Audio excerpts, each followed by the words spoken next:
My name is Aurélien Falco. I will talk about the new generation Pluto climate model we are developing at LMD in Paris. Next. For that, we just a bit of context. Well, that was the previous. There are a full world of planetary climate models in Paris. They are all coming from the terrestrial model. The first planetary model has been copied from the terrestrial model for Mars in the 90s. And then there has been a full expansion made for moons and planets of the solar system. The last but not the least model of this suite is Pluto, the Pluto PCM. Next. And so this model that we will refer to in this presentation as to the legacy Pluto model has diverged from the Mars model more than 15 years ago. And that's the model that has been used for the papers of Tanguy Bertrand and François Forget in the last 10 years or so. The only issue with this model is that it's sequential, meaning that it's running only on one core. So that could be an issue for longer timescales simulations. Next. Excuse me. On the AV, we are reading that people are seeing only the video and not the slides. Can you please show them the slides?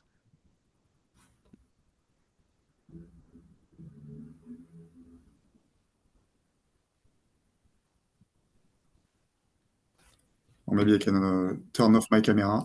That could help.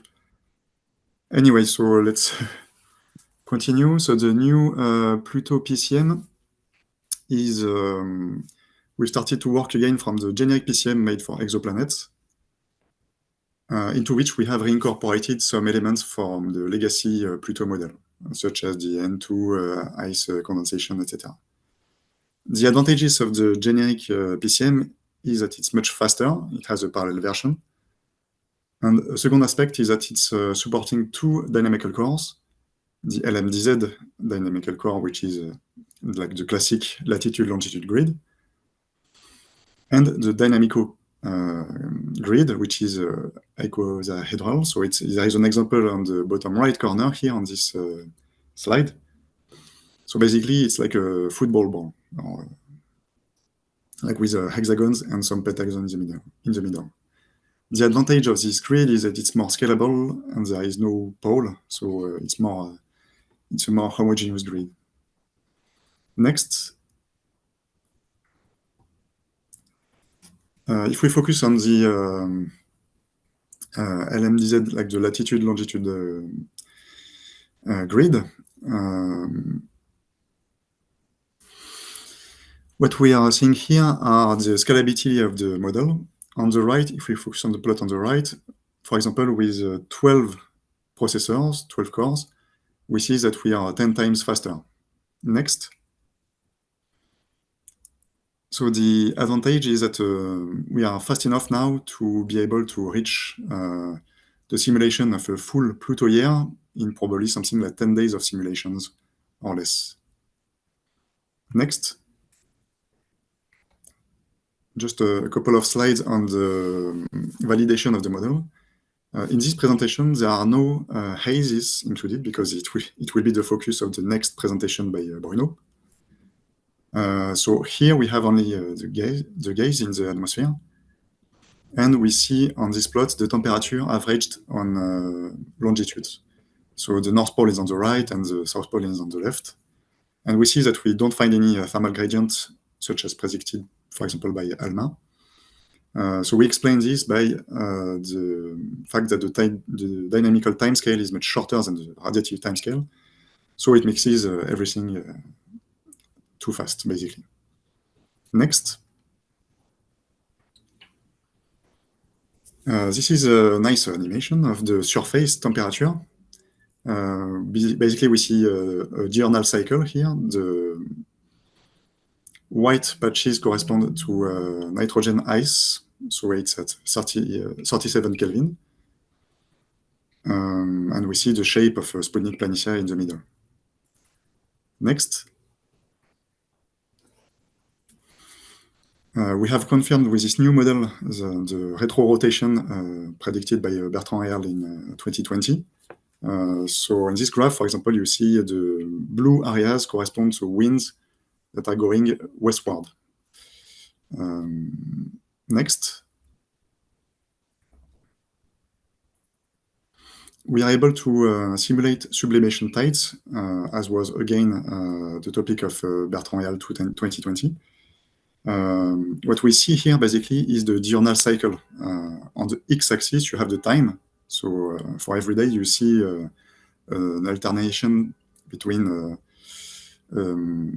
hot and cold temperature. So this is a temperature anomaly, basically compared to an average of the diurnal mean. So what we see is the effect of the breathing of nitrogen ice sublimating and condensating. Just as a disclaimer, there are no orographic gravity waves in this presentation.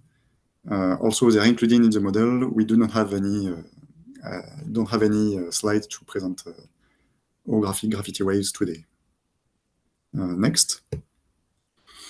If we take a look at a higher resolution, so here is an example with 150 layers, 96 longitudes and 72 latitudes. We see almost the same trends as the plot before. It's just a bit more messy. And so that's due to the fact that we have a higher resolution in the model.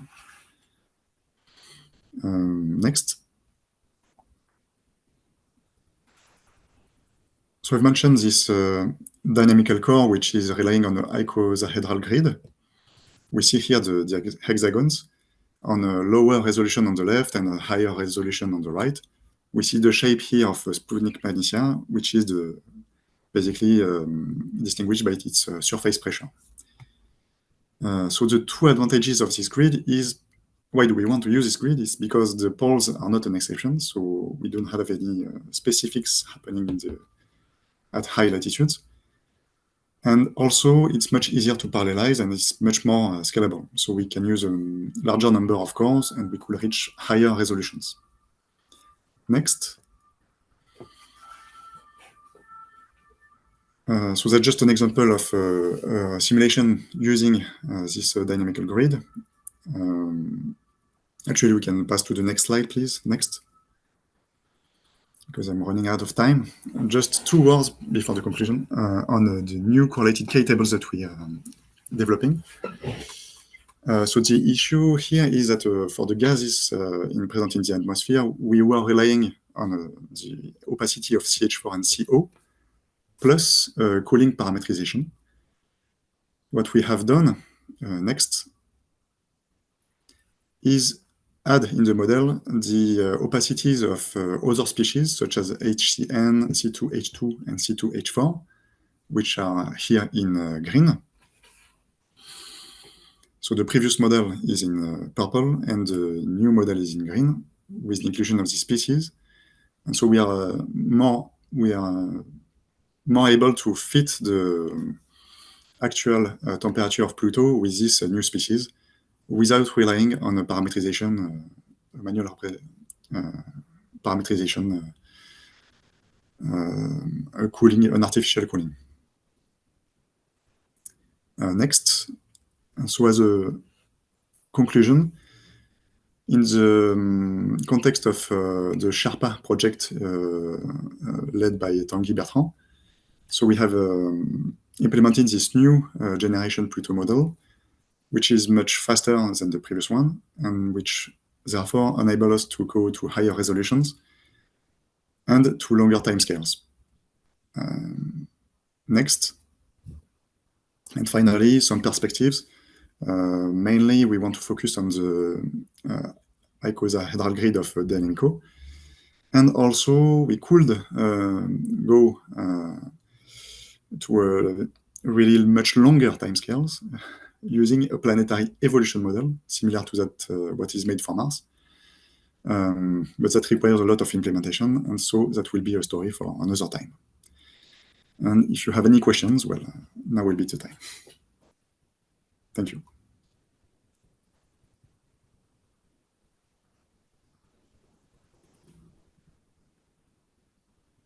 few questions.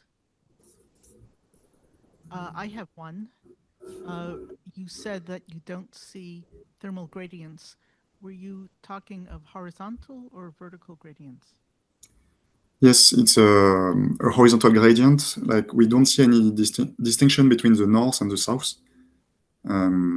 There has been a paper from Lelouch et al., which claimed that maybe we could see a difference between the north and the south using the ALMA instrument.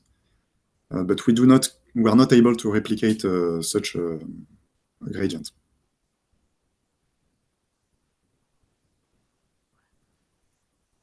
We have time for one more question.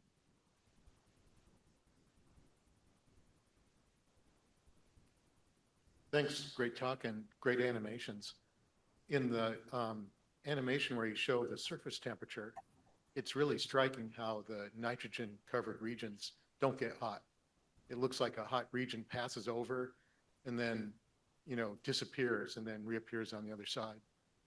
And I wonder if something similar is going on with methane covered regions, if the temperature over methane covered regions is capped, but at a higher temperature where the vapor pressure of methane matches the ambient pressure also. It wouldn't be as obvious as the nitrogen covered regions, but I wonder if you see it too. Well, we should maybe try to plot it, but on this animations, probably we don't see it.